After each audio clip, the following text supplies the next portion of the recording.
Hi, this is Rabbi Chaim Kaufman. Welcome to our 175th installment of the Torah portion of the week.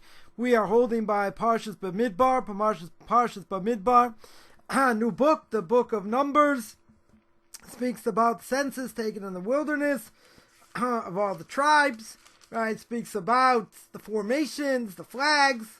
She gave a class on that. We did a video on that once. As well, the end of the parsha, the very end of the parsha, the Torah tells me, chapter 4, chapter 4, verse 20. It says, "But they shall not come and look as the holy is inserted, lest they die." Right? Lest they die. So no question, okay, what does this mean? Right? What does this mean? Says Mori Verebi, Arav Agon Ramosher Machlita, should be well. He brings down in Tam Vidas in his commentary on Chumash, and he says like this. He says like this that the Levim, right? That the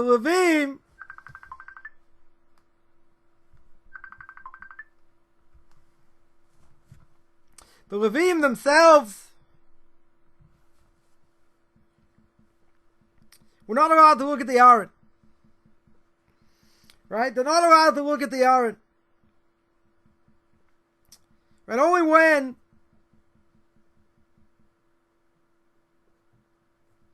it's closed. Right? Only, when you can't see it.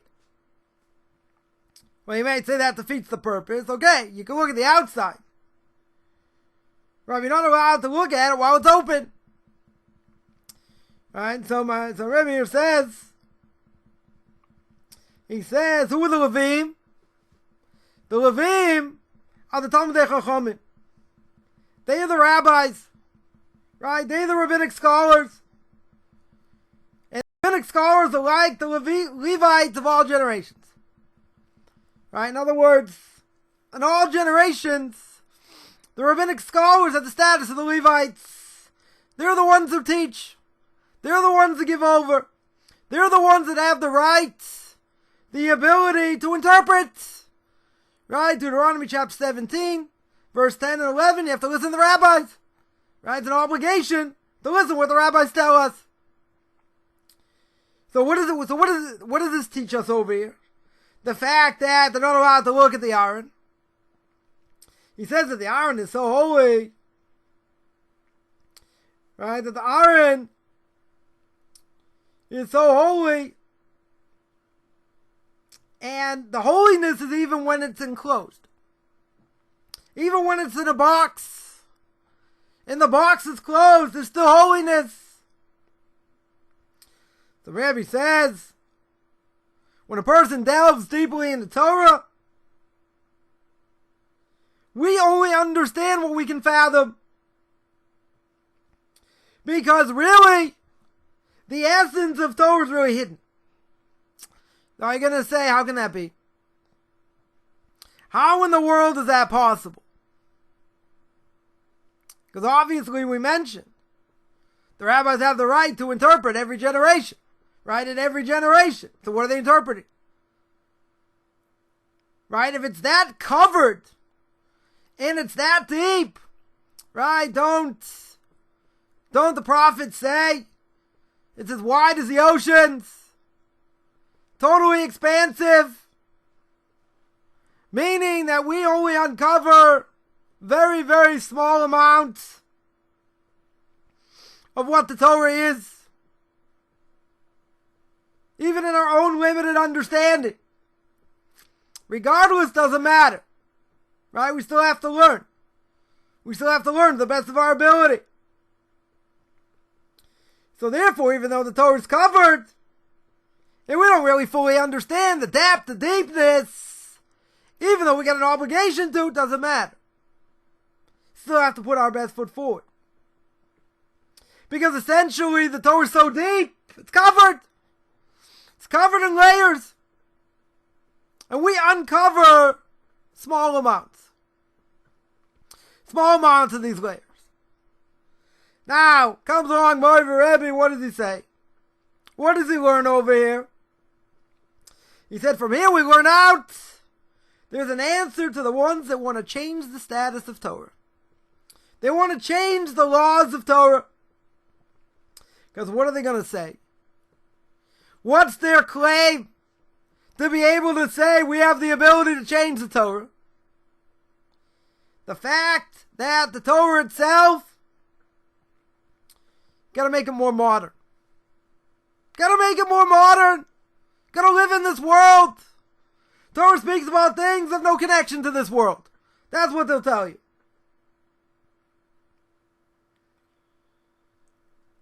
So he says what they say is convoluted.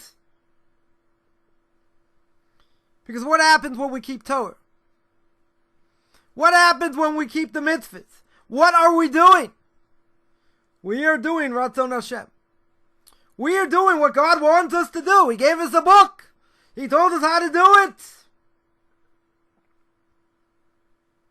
Nonetheless,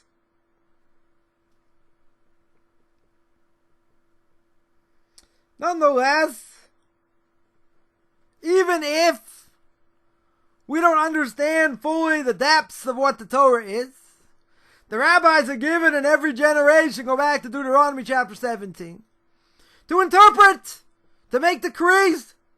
Right? Rabbeinu Yonah says in Chelik Shlishi, in the third part of his book, Shari Tshuva, we talked about the punishments of not keeping Torah mitzvahs, and not listening to the rabbis. What does he say? He said that the takanas they make, the decrees they make, that's a fence around the Torah, not adding to the Torah, but it's a fence around the Torah. And the fence around the Torah leads a person to Yiras Shamayim. Why? Because the person's afraid to transgress. He's afraid to transgress the Torah. So they made fences around the Torah. Says Rabbeinu Yonah, that's how I understand fear of heaven. It comes from this. By listening to the decrees. By doing what the rabbis tell us. And even if we don't understand the depths, and this is really the point, even if we don't understand the depths of the Torah, it's clear as day, we don't have an ability to change them. Now, there's a Talmudic principle that a rabbinical court cannot change something, a law from a previous rabbinical court, unless it's greater. Right? Unless it's greater in number and wisdom. So normally we say, the more the generations go, they're weaker. So they don't have the same knowledge, the breadth of knowledge as rabbis did before. So decrees that they made can't overturn. These decrees won't be overturned. Even if the reasons don't apply. Because there's a difference of opinion. Right? One opinion is if the reason doesn't apply, then whatever the reason they gave, then that goes by the wayside. Second opinion is that if they do something or make a decree, and now that doesn't apply, that's not the only reason that they made the decree. The decree could have been made for any number of reasons. Could have been made for 100 reasons. They only give us 1, 2. So it's not the reason. So therefore, you're not allowed to nullify. You're not allowed to nullify what they said. So let's go back. Let's go back and analyze. These groups, call them Reform, call them Conservative, even call them Open Orthodoxy. Right, whatever these groups are. Right, the claim is we have the ability to change. We can change what the Torah says. We can pick and choose. Now let's make clear. If you read the Torah, God spoke to Moshe Rabbeinu. Moshe Rabbeinu passed it down to us. How do we know Moshe Rabbeinu is a true prophet? Because God said so. And he said in front of the entire nation. So what's Moshe Rabbeinu's claim to fame? God! God gave him a stamp of approval. Can't go against Moshe. So if you can't go against Moshe, and Moshe says you're not allowed to add or subtract to the Torah. Adding or subtracting means I can't, if I have four tzitzis, I can't add another one, or I can't take one off. If a person wears tefillin, you can't add or subtract parchment you put in. That's adding or subtracting. Again, we made this point many times. Some people just don't get it because they don't want to get it. And that is, the rabbis are not adding. When the Torah says make totafot, what are totafot? Let's make it easy. Totafot is not a Hebrew word, Rashi says. It is an African Coptic word. We understand it to be tefillin. How do the rabbis know? How do the rabbis know? They know. But if you didn't have the rabbis, what are they? And if I got an obligation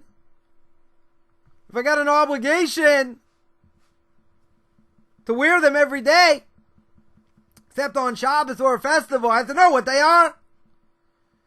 What color are they? What are they in general? That's not adding or subtracting. That's explaining what the mitzvah is. Second example, again, I spoke about this many times. Just give one example. Torah tells you you're not allowed to light a fire on the Sabbath. Okay, what if I light a match? Is that fire? Well, a match is going to go out very quickly. Maybe it's not the same as fire. Right, but I put my hand in it, I'll burn it. True. What about an electric oven? Electric stove or gas? If I put my hand on it when it's hot, I'll burn it. Isn't that the same thing fire does? Similar. Oh, the rabbis are changing the Torah. Do the rabbis have advance warning? Thousands of years later, there's going to be such a thing as an oven? An electric oven? Or a gas oven? They didn't have it. So the rabbis every generation have the right to interpret. Is this the same? It's not the same. That is not adding to the Torah. That's making a fence. That's understanding or trying to understand what the Torah says. Now that being said, that's one thing. That's not even the main point. Right? The main point is you're not allowed to change. You're not allowed to say, well, comes to the laws of shatnez. Laws of shatnez are, I'm not allowed to wear something that's worn linen. So if a person buys a suit, person buys a sweater that says 100% wool, you gotta take it to an expert to check to see if there's linen. There could be linen, and that'd be a Torah prohibition. To wear it. So someone comes along and says, well, what's the reason? What's the reason for this mitzvah? Torah doesn't tell me. This is one of the mitzvahs, and many of them are like this, that this mitzvah is a chok. What's a chok? A chok means it's a mitzvah we don't understand. The mitzvah of shatnez, not wearing wool and linen together, is no different than the mitzvah of the red heifer. The red heifer, where this cow that was all red, never worked. You burn the cow, use the ashes to make someone pure that was impure. Only problem is, the Kohen who does it becomes impure also. How can that be? Isn't that a contradiction in terms? How can you make someone pure and you yourself become impure at the same time? It's a chok. Something doesn't make sense. The wisest of all men, King Solomon himself, one of the few things he didn't really understand fully. So now what? We don't understand it. Many things in the Torah we don't understand. Right? They're called the chok. Things we do understand are called the mishpat. Don't steal, don't kill. These things we understand. So what will some people do? They'll say that doesn't apply today. We don't really understand it. I'm going to get rid of it. Doesn't go according to my worldview. Okay. Where does it say in the Torah I'm allowed to do that? The Torah tells me you're not allowed to add or subtract. Here you're saying, I'm going to take this out. Sacrifices, cruelty to animals, I'm going to take that out of the Shemona Esrei. The silent meditation, the Amidah, whatever you want to call it. Take it out! And all the PETA activists, pet activists, whatever they're called, they'll be happy. Not going to be cruel to animals. Right? God forbid. Temple should be in existence. And we should bring back sacrifice. Oh, are we going to bring back sacrifice to all the leftists out there? Be jumping up and down. You can't do that. Where do they have the right to change it? What's the source in the Torah that tells me if I don't understand it or it doesn't make sense, I can chuck it? Not my Torah. God said clear. He's going to give Moshe Rabbeinu, he gives him the 10 Commandments, and then he gives him the rest of the Torah, and all the laws of damages and everything else. Where's the picking and choosing? Where am I allowed to discard things if it's inconvenient? Who gives me the right?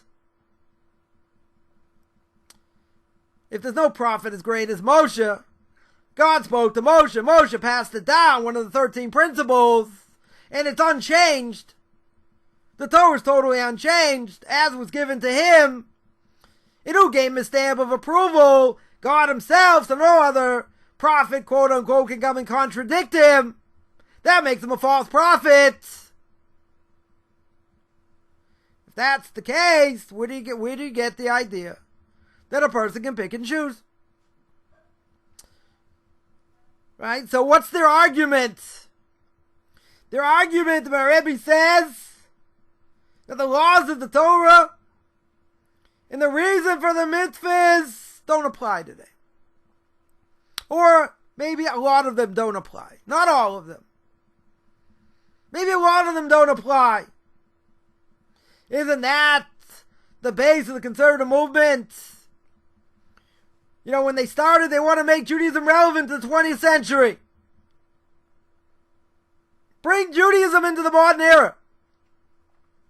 They weren't all heretics at the outset.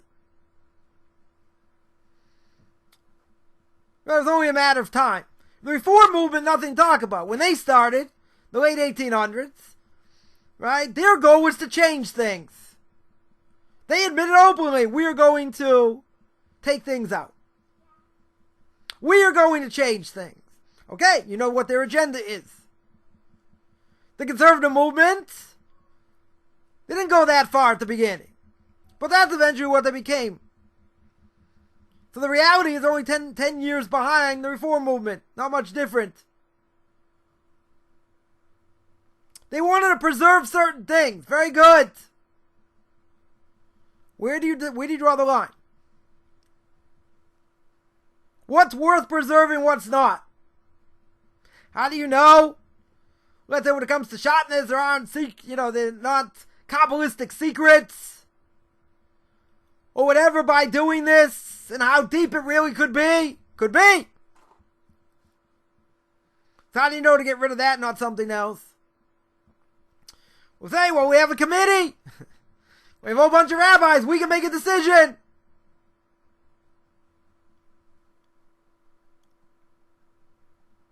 But where's it come from? Where does this mentality come from? It comes from the fact they don't want to be subservient to God. And a lot of them don't believe in God, even their own rabbis. So we don't believe in the same God I do, no question about that. So that being said, they're heretics. Very simple.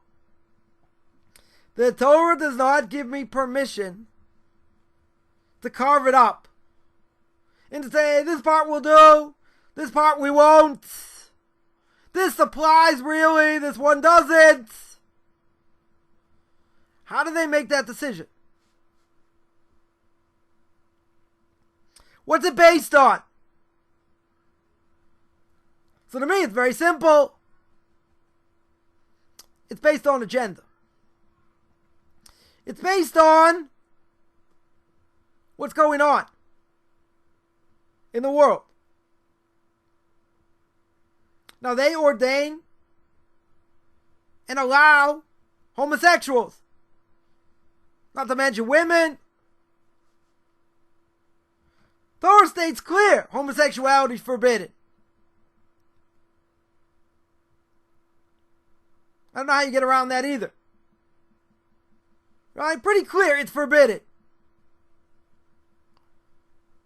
Now, that being the case, how do they accept them? How do they open their arms and say it's okay? You can be a gay rabbi, you can be a gay person.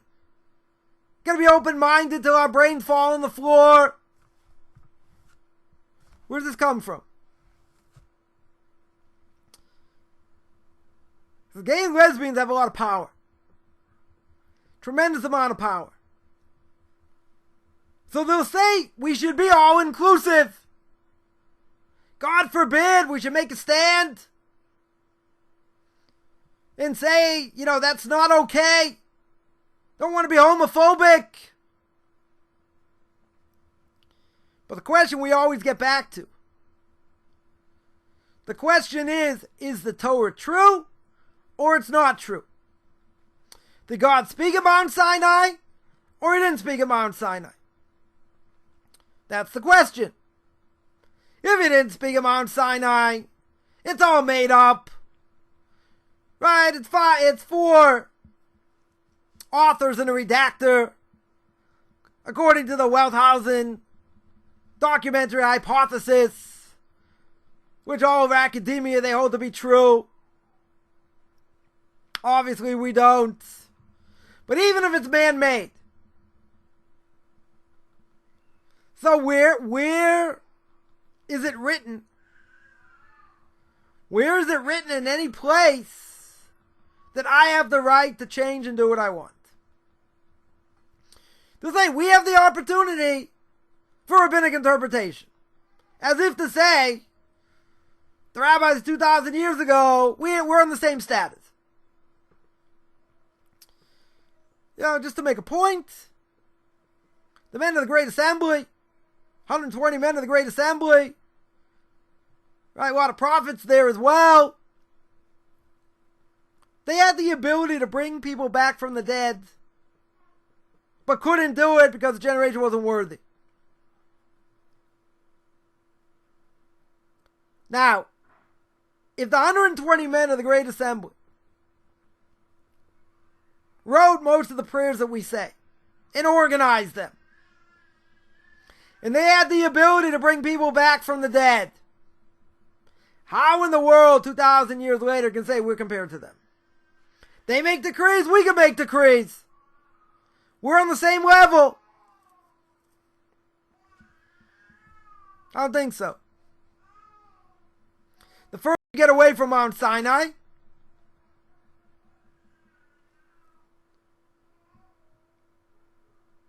the weaker the generation. The closer to Mount Sinai, the greater the generation. So generations are getting much weaker. How can someone say, well, Rabbi Kiva had his opinion, I have my opinion? God forbid. How in the world can we compare? But they'll say the principle doesn't change. You gotta listen to the rabbis in every generation. Yeah, within parameters. The rabbis, or those quote-unquote rabbis, first of all, they don't know very much. They haven't learned very much, most of them. But even so, you got to go according to the majority. For good, not for bad. So they can say we're the majority. Not true, but let's say the rabbis of the conservative movement, they're the majority.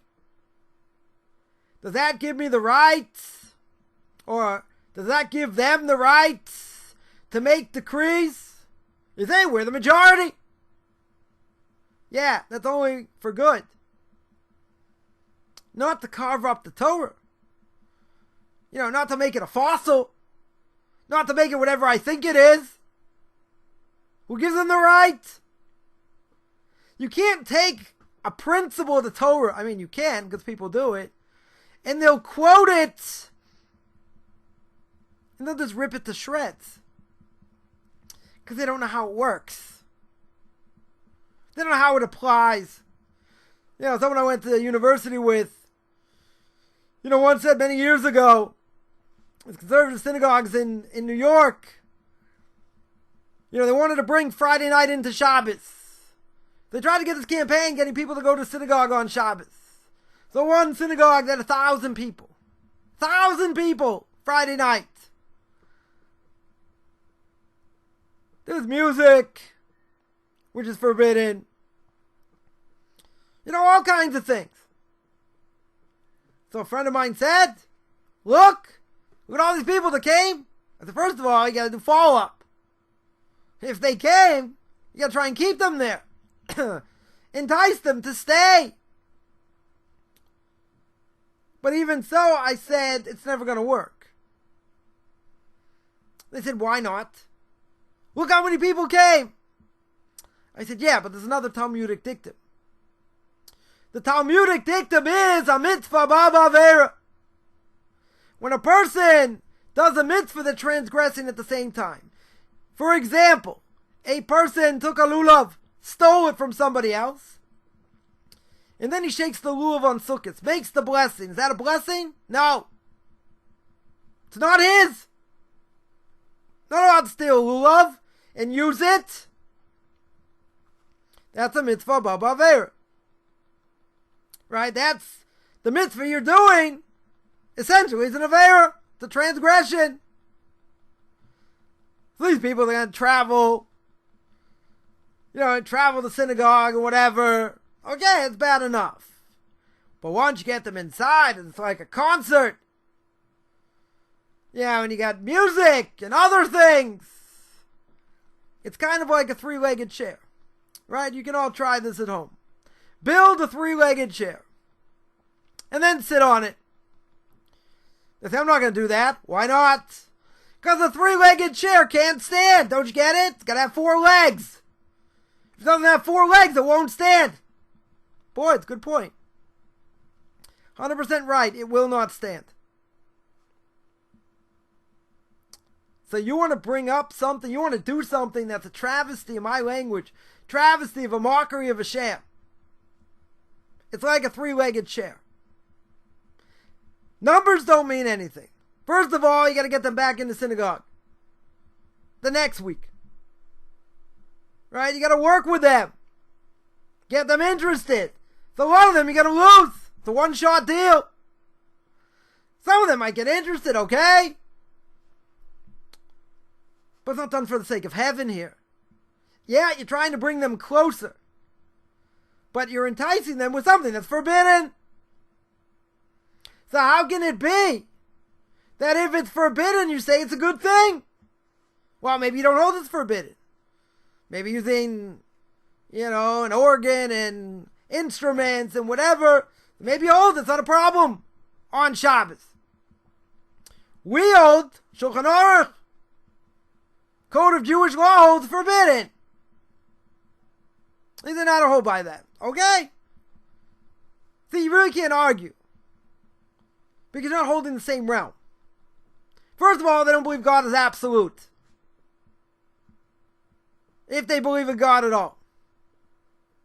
They don't believe the Torah is absolute. They believe the Torah can change. It can evolve. You see, the rabbis made decrees, blah, blah, blah. So it can evolve. So essentially, they missed the whole point of how Torah is transmitted. Right? Which is a major sticking point for most people.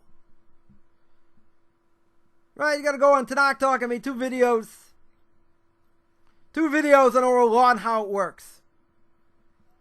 If you understand how it works, they're not adding to the Torah. They're not subtracting to the Torah. They're explaining. They're making decrees in order to preserve it. Now, if you were to tell me the conservative movement, I'm not even going to mention the reform movement because they're not doing that. If you want to tell me they're trying to preserve, they're going to make decrees so it can be preserved. Kaufman's law is put up or shut up.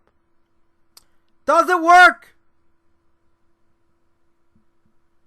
With all the decrees and all the changes, you allow gays, you count women, right, to be part of a minyan, to be part of a quorum, and other things, other innovations.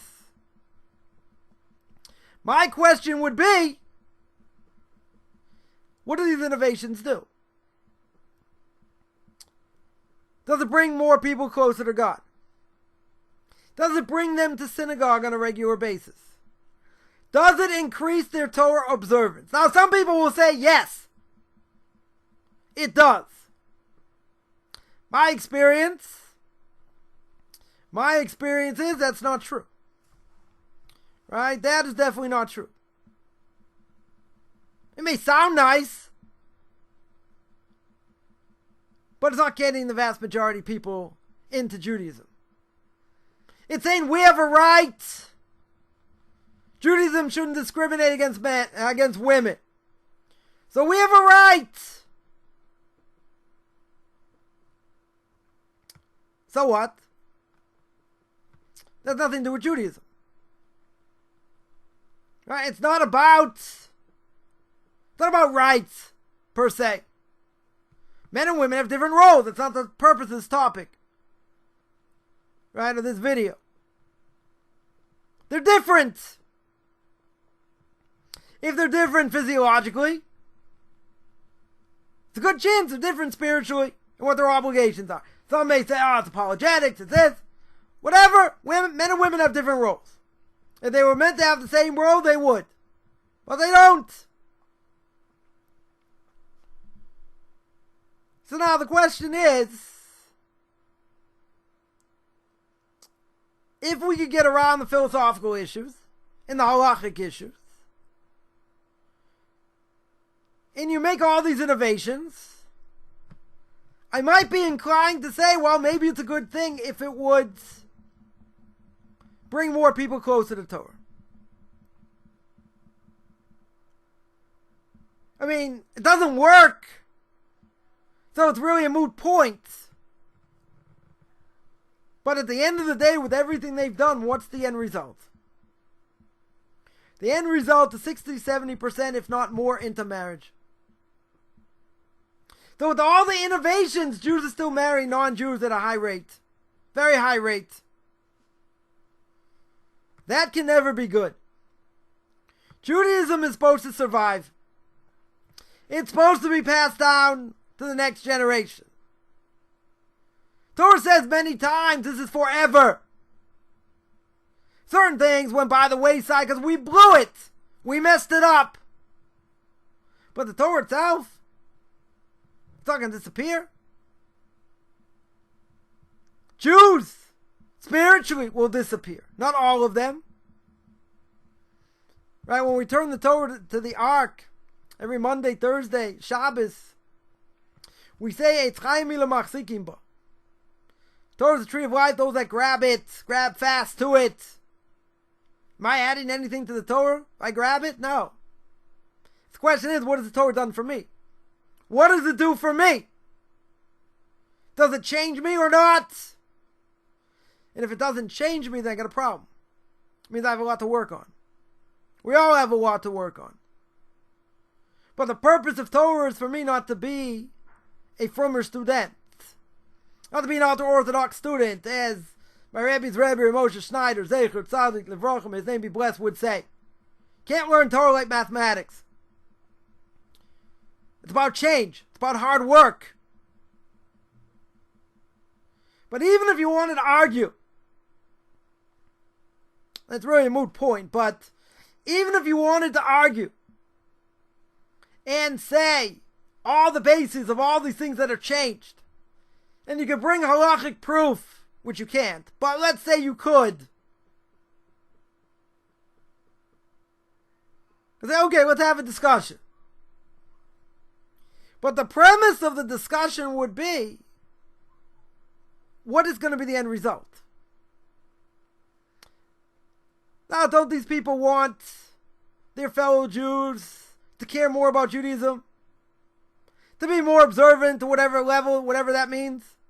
That's what they want.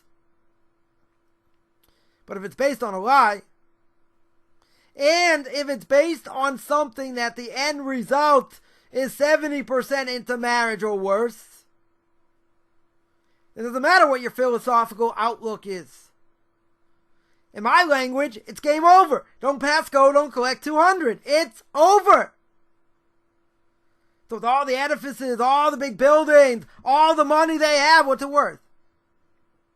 Their youth are into marrying at an unbelievable rate.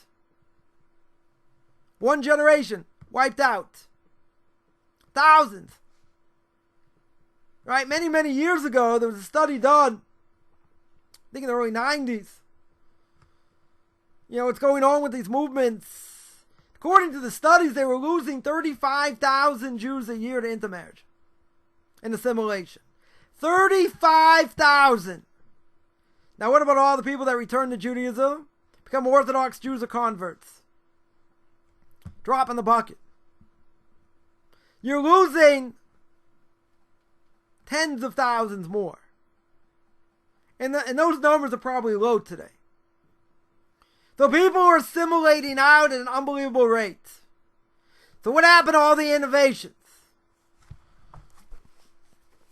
What happened to them?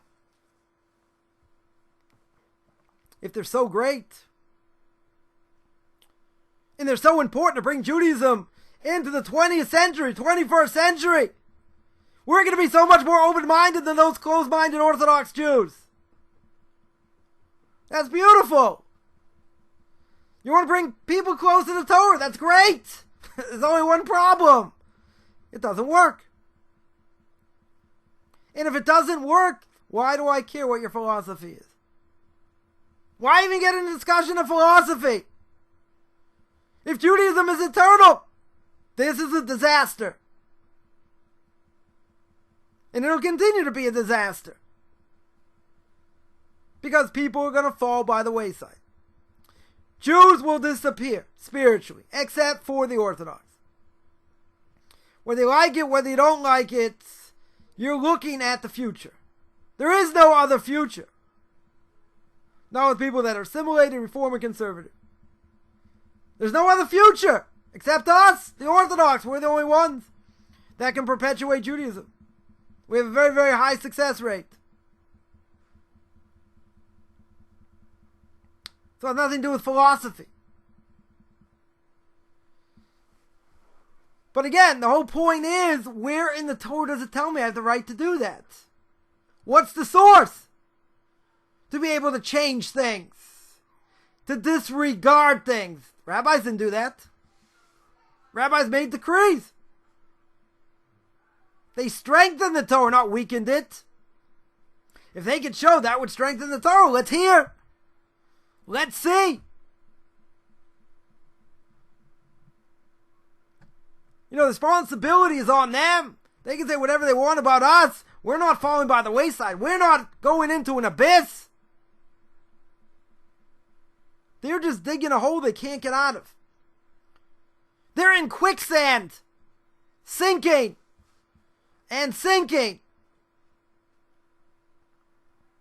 And they're drowning. Or, say better, they have drowned. So changing the Torah itself doesn't seem like it brings people close to the Torah. You know, as we're a week away, almost a week away from the giving of the Torah on Mount Sinai. That's the strength we have to have. You know, when we stay up all night, we show the importance of Torah. It means authentic Torah. And yeah, that might be a racist thing to say, because we are the real deal. There is no other real deal out there because it doesn't work. And it can't be passed down. So regardless of what anyone wants to say, show me statistics. Show me verses in the Torah. Show me in Tanakh, I don't care. Bring me proof that I have the right to do whatever I want in the Torah. I already know there's a mitzvah to listen to the rabbis. That's already been proven, even people think otherwise. Right? If you look at Deuteronomy chapter 17. But even without that, is there any other Torah, people that are observant of Torah, that have any chance of passing it down without being an Orthodox Jew? The onus is on you to prove that to me. I already see, clear as day. Generation after generation of Orthodox Jews bursting at the seams. Everybody else, repeat after me. Yiskadal v'yiskadash. That's the morning prayer. That is the mourner's prayer. Right? Even if they're not fully dead yet, they will be. So on that pleasant note, I want to remind everyone I have class on duties of the heart every Tuesday night, 9 o'clock New York time, speaking about humility, how to be humble. I have 2 Q&As every Tuesday and Thursday, 10 o'clock in the morning New York time. I have a class on Book of Leviticus every Sunday, 9 o'clock New York time. Monday night, 2 o'clock Eastern time, I do Tanakh Talk, controversial issues. Every Saturday night, 2:30 Eastern time, I have a class on Pirkei Avos, ethics of our fathers. Anyone wants, and I also have conversion classes. Forgot about that. Right? If anyone has, any questions or want to know about any of these classes, you can find me on Facebook, Beyond Orthodox Conversion in Judaism. You can send me a email, rabbichaimkoffman@gmail.com. RABBICHAIMCOFFMAN @gmail.com. Wish everyone a great Shabbos.